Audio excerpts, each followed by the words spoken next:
Well, good afternoon, ladies and gentlemen. My very great pleasure to be here at Shangri. It's just such a special place to be, and I'd like to thank everybody who's made that possible. The Roshan Cultural Institute, Shangri-La, and of course my very dear friend Jeanette Heronico, NetPack. Now, I'm going to build today on both Shaheen and Vimal's talk, and I'm going to talk about two relatively recent films, the ones you can see on the PowerPoint over here. The Sweet Shirin, My Sweet Shirin, and sweet of course is what Shirin means, so it's kind of a double play there, and Gold and Copper. Now both of these films use love as a theme, but they do it in very, very different ways. So I'm going to explore those themes, and I'm going to discuss some of the ways that the films might also, through allegory and metaphor, be seen to discuss other issues, and it's not as complicated as it sounds. As I say, it builds very much on the work that we've already heard. The titles of both of these films actually reference classical Persian literature, and I should just add that neither of them is particularly typical of Iranian cinema. They're both quite unique films. Now, just firstly to note some of the constraints in the filmmaking process in general, I think that you will have gathered from Vimal's talk that Rumi isn't a poet whom you can illustrate. He doesn't tell stories. So any kind of film that is influenced by Rumi, it will be very much the philosophical kind of basis. And that will be the second film that I'm talking about, Gold and Copper, which references Rumi in the title. The first film, the other kinds of poets, I think Shaheen mentioned earlier, Ferdowsi and Nizami, have very strong narrative components to their poetry, and therefore they'd make really good films, illustrating them in that kind of a way. Now, I just wanted to mention some of the extra kind of constraints under which Iranian filmmakers work. The first one is what filmmakers are able to portray, and in contemporary Iran, I guess it would be a simplified way of saying it would be that one is religious subjects are favoured over traditional kinds of Persian cultural myths.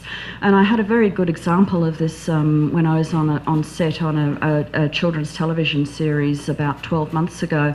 They were doing a film about the environment, and they wanted to show the traditional, well, I'm going to call them the fairies at each part of that represents the seasons. And this was something that was not permissible for IRIB, the major broadcasting television station. Also, of course, we've got the Iranian cinematographic regulations, which actually determine how to portray. So this refers to things like veiling, touch, kissing, etc. And these are the kinds of constraints that we need to consider when we're looking at any kind of film. Finally, officially, cinema is viewed as something that's educational right across the board for all ages, as opposed to being something that we would see as entertainment. So these are the kinds of constraints. Shirin, this is a very ancient and famous part legend, part history about an Armenian princess, Shirin, and Persian king Khosrow. The Shirin story has been told and illustrated in countless manuscripts and books, but the two most famous Persian versions, and there's even in Turkish versions of this as well, and it's quite often done in Indian cinema. Ferdowsi, whom Shaheen mentioned earlier, the Book of Kings, and Nizami, his Kamsa. Now, Ferdowsi, in his book, he focuses on history and on Khosrow's battles, whereas Nizami turns this into one of the world's greatest tragic love stories. At the same time, I should say that it has a lot of mystical kinds of references in it that were certainly read at the time in that kind of way. So it's a kind of a fusion of secular and mystical love. And Kiarostami uses Nizami's version. I think we've talked enough about Abbas Kiarostami being one of the, well, in my opinion as well, greatest living film directors. He's incredibly creative, though. His films are always very different, and he's constantly finding new challenges and new ways of experimenting. So how does he represent this really very great love story? My Shirin, which premiered in Venice in 2008, is a very avant-garde kind of film, and it's described by one film critic at least as a reductive experimentation. And I'll just describe to you how you could describe the film. A parade of close-ups of 113 Iranian actresses who are watching a film. Now, we never actually see that film, we see the audience. What we do is we hear it as if it's a kind of a radio play. And unusually, Kiarostami's actually talked about how he made the film. He asked the actresses to watch a piece of white cardboard, which we don't see, I promise you, with 3 dots on it, and to imagine their own love stories, and so to emote to these 3 dots, I suppose. And he claims that he chose the Shirin story only after he'd finished actually making the film. My argument, of course, is that this is untrue.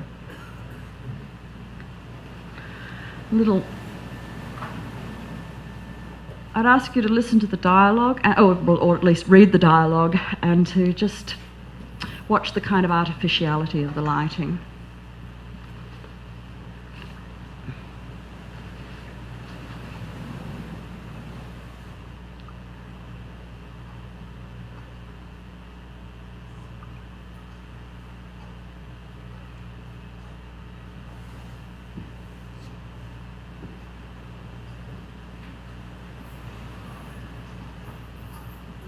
Can you hear it? It's very soft. Can you hear that now? No. That would be because I didn't plug in that. No, it's not that, it's this. The speaker.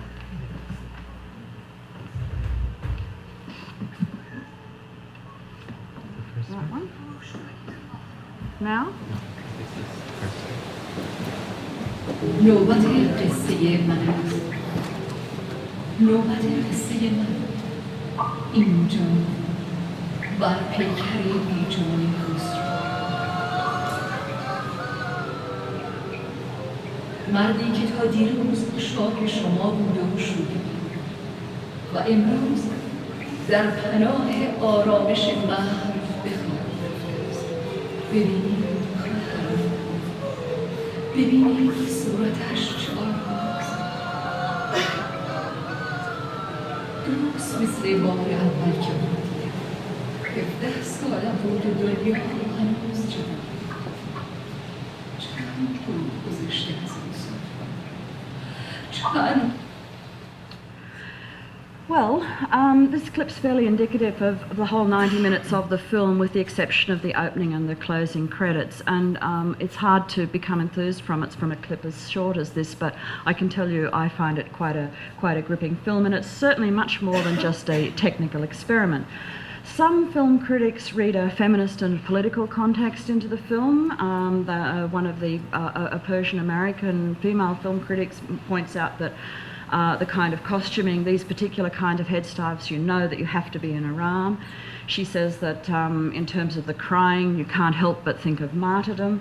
And I guess the dialogue that you saw there, "Listen to me, my sisters," about their common pain. And at the end, Shirin also asks the other women whether they're crying for her or for their own inner Shirins. Shirin, as Nizami and Kiarostami portray her, is not exactly a typical and ideal heroine for medieval times. She actually travels on horseback as opposed to an enclosed kind of palanquin and carried from country to country. She inherits a throne. She rejects a king's proposal of marriage. And she also counsels a very young king about the ways of rulership. And I think that she's actually still a model, probably, for women in politics today, everywhere in the world. She's a very strong character. Also, when you actually watch the whole of the film, I'm flicking through a number of the actresses here, and there are a lot of famous actresses in the film. You've got people like Leila Hatami, whom you would have seen in Nada and Simona Separation. You've got Mortimer Daria, Nikki Karimi, very well-known contemporary actresses, as well as Juliette Binoche. But I think that a number of older Persian viewers will notice something else. You would actually, if we screen the whole film, see Irene and a number of other pre-revolutionary actresses who are actually banned from the screen today. And there's also Jafar Panahi's daughter, who's not an actress. Is she there as Jafar's representative? And moreover, one Persian man I know said to me that he couldn't recognise the voiceover, he couldn't remember the name of the artist, but he said to me, somehow it reminded me of Shah time, which I thought was an incredibly interesting kind of comment. So going back to a short film that Kiarostami made just before Shirin, Where Is My Romeo? It's only a 3-minute film and it looks almost the same, and I've put this terrible slide up because some people might actually recognise the actress from earlier times. And he took the soundtrack for that film from Zeffirelli's Romeo and Juliet, another of the world's great tragic love stories. It's said that the story of Shirin and Khosrow by Nizami was actually inspired Shakespeare's Romeo and Juliet. I'm kind of wondering whether it's Leila and Majnun, but at any rate, certainly it seems that there's a connection there. And I think this makes it really clear that Kiarostami was actually planning to make Shirin, and this film was some kind of technical tryout for it. So let's have a look at some of the manuscripts illustrating Nizami's version of Shirin and Khosrow. These both depict the very crucial moment when Khosrow actually encounters Shirin or spies Shirin bathing and falls in love with her. And even under the strictest of Persian kings, these images appeared in manuscripts, and on the one on the right-hand side is from just such a time. Shahin's already talked a little bit about earlier forms of storytelling. Unfortunately, I couldn't find a kind of illustration that I wanted, but in fact Ferdowsi's version of Shirin and Khosrow was actually a favourite source for this kind of storytelling as well, which, as Shahin has mentioned, is a kind of an earlier forerunner of Iranian cinema. As we all know, Romeo and Juliet is remade as a film every decade or so, and one of the earliest Persian films was Shirin va Farhad, made by Serpenta. We already saw a little clip from his film The Law Girl earlier. Unfortunately, this film is, well, at this point at any rate, lost. So we don't really know an awful lot about it. And the most recent was a Turkish-Iranian co-production made by another person Shahin mentioned, Ismail Kushan, well before the revolution in 1970. This is still extant and you can buy it online. But obviously passionate trysts in perfumed gardens and bathing encounters with princesses fall well outside of what can be shown in Iranian cinema today.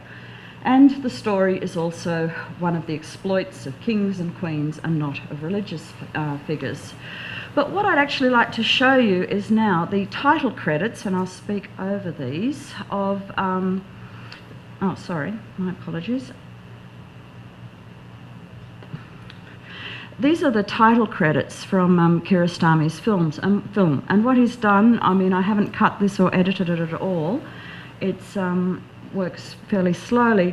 He's taken them from an old woodcut book, and I think the imagery contains not only bathing scenes, etc., but all those images of royalty, the twin lions with the rising sun, etc. Which and this is actually accompanied, if I'd turned the sound on, by a fairly regal kind of piece of music, which, as I say, is the only music in the opening till we get to the end.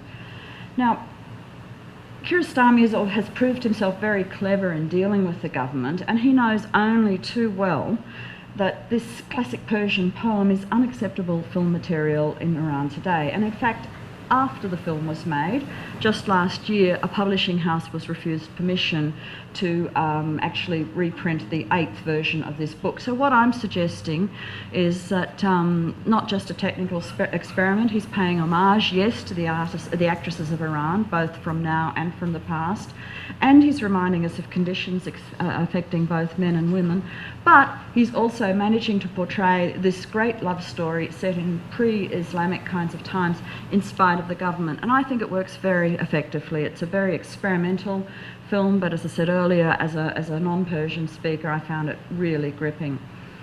And I think he's very clever the way he avoids in interview discussing these kinds of matters. Now, if you have any doubt about my argument, the end credits of the film, you have a male and female singer performing a really exquisite piece of music from the great Persian poet Attar that reinforces love and its transcendence. So this is really a film very definitely about love, in my opinion, not a technical experiment. Now, Kiarostami's films don't release in Iran, not because they're banned, but because he doesn't even bother to get a screening permit for them. However, as everybody knows, accessing DVDs in Iran of anything is no problem at all.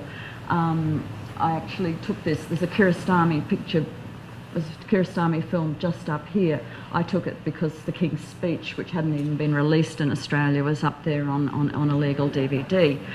Kind of amusing. Now, there's a lot more that I could say about Shirin, but I think I should move now to Gold and Copper, the title of which is taken, as I say, from Rumi. Now, Gold and Copper is a highly affecting melodrama about the spiritual growth of a young Muslim theology student coming to terms with the illness of his beloved wife. It's a much more conservative film in terms of form and content, but it's very moving, and I think it's very finely scripted and acted as well. Now, before exploring this film further, I'll just briefly overview the situation for officially sanctioned cinema in Iran. The clergy's always had a fairly conflicted view towards cinema, but when Khomeini arrived back in Iran from exile in '79, his very first speech he spoke in favour of cinema, but it was of a pure Islamic cinema. Now, it's kind of a fuzzy term, really. What does that mean? But I think that we can take for granted that it means family values a preference to over romantic love. Returning to Gold and Copper, I'll just expand that short synopsis. Our young theology student, whom you see up there, is happily married with his 2 children. He's come from the provinces with his beloved wife to study in Tehran, and he's living in South Tehran, the poorer part. But unfortunately she develops multiple sclerosis, and so by the middle of the film we find that our clergyman is not only cooking and taking care of the children and performing all the domestic tasks, he's actually weaving the carpet as well. And it makes study difficult for him, as I'm going to show you in this clip.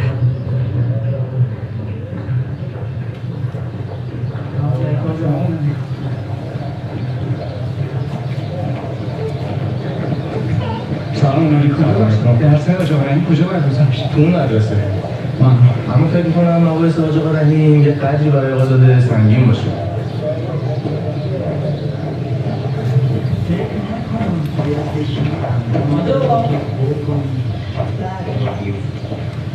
اگه سنگین بشه دیگه نمی‌تونی قدم از قدم برداری. ولی اگه به حق خدا دل بدی ببینی که خدا چجوری راه تو روشن می‌کنه. هرچه یه جاش از پشتون می‌افتاد کنی هیچ کس هیچ کاری نمی‌کنه. یه پیرمرد ساده دل روستایی که اونجا بود سرش بلند کرد و به آسمون گفت خدایا خودت نگهش بچه همونجا میونه زمین و هوا مردم ریختن که تو کی هستی و معجزه و کرامت و این حرفا. پیرمرد همینطوری خارج باز موند گفت مگه باید غیر این باشه؟ خدا هرچی به من گفتم چشم. من هرچی به خدا بگم بروم زمین نمیدازم.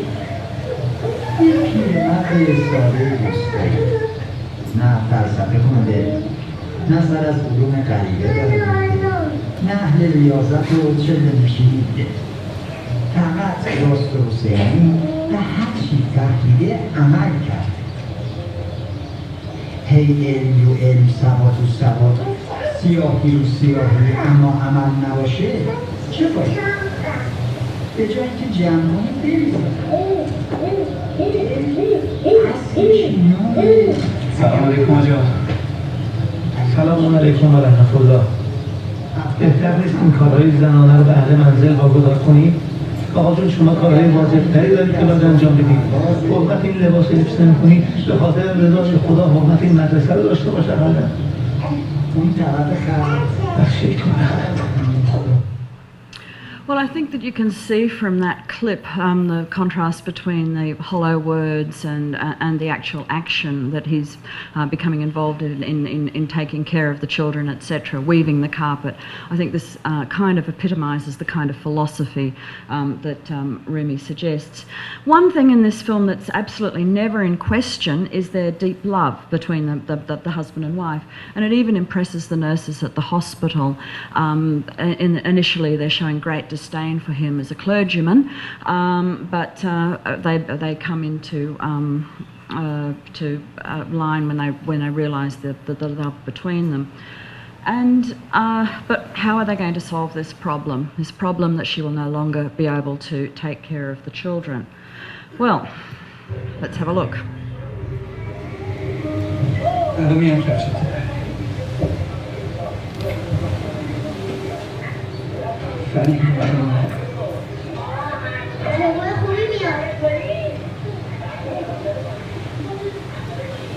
ارباب تعریف کن ببینم خوش گذشت برام دعا کردی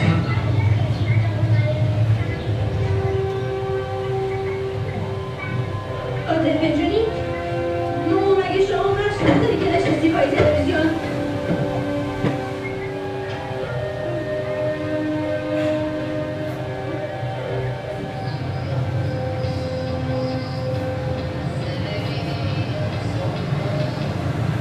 آقا سید میگم ماشاءالله خیلی بهتر از من میبافی ها داری شکست نفسی میکنی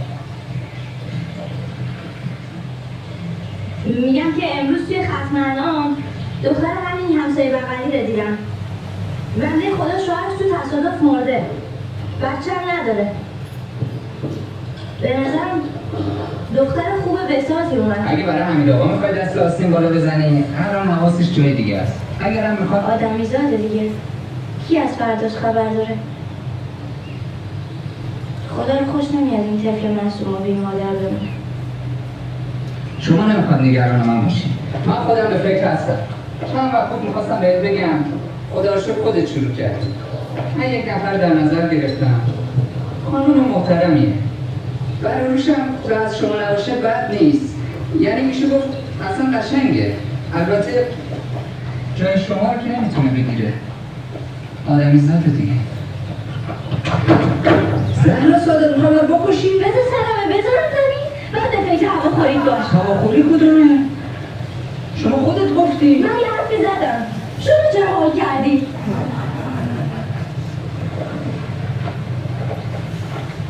زهرا صادق شما دلت میاد واسه یه جز تنها بگذاری؟ شما که نامهربون نبودی Well, I guess that's the happy ending that our theology student does take a second wife. And of course this is the kind of resolution that would be seen as appropriate in a social issues kind of film that the government would be happy to approve. I hope, though, that you can see that the film's really underpinned by the philosophy of Rumi as well, and love, and this makes it quite kind of controversial in some circles, particularly amongst people, dervishes, etc. If you haven't seen the film, it did screen last year. You'll be able to get it in June on AsiaPacificFilms.com, and as I say, a really fine performance, as you would have seen the female lead if you saw Here Without Me the other night. But now I'd like to discuss briefly some of the different ways that people do view this film, very quickly. I mean, I see it as a very moving film and a universally applicable spiritual journey, although rooted very much in its particular location. The film's actually the third of a really unusual trilogy. All of them are about the clergy, and each contains limited criticism of the clergy, which is very rare. Now, I have to say that all these three films were very popular in Iran. The second one, The Lizard, actually was withdrawn after being screened for about a month. Nobody's quite sure why. But Gold and Copper did very well at the box office. But as all three films were produced by the same producer and criticised the mullahs, in some circles people believe that only an insider would be able to make these kinds of films. that the film premiered in the seminary in Qom, which is the largest centre for Shia scholarship anywhere in the world, gives further weight to this opinion. And the film also won the award that you can see there, the Path of the Prophets Award at Faj, but it also won the Spirit of Faith Award from the Catholic Festival in Italy. And contrary to propaganda films, as I say, its Iranian box office was really big. I've forgotten exactly what it took, but it was in the top 10 that year. Now the reading's really complicated, not only for me but also for Persians, and I'm just going to flick a few opinions on the screen as I speak. We actually screened Gold and Copper at our film festival last year and did a kind of an exit survey, an anonymous exit survey on every film.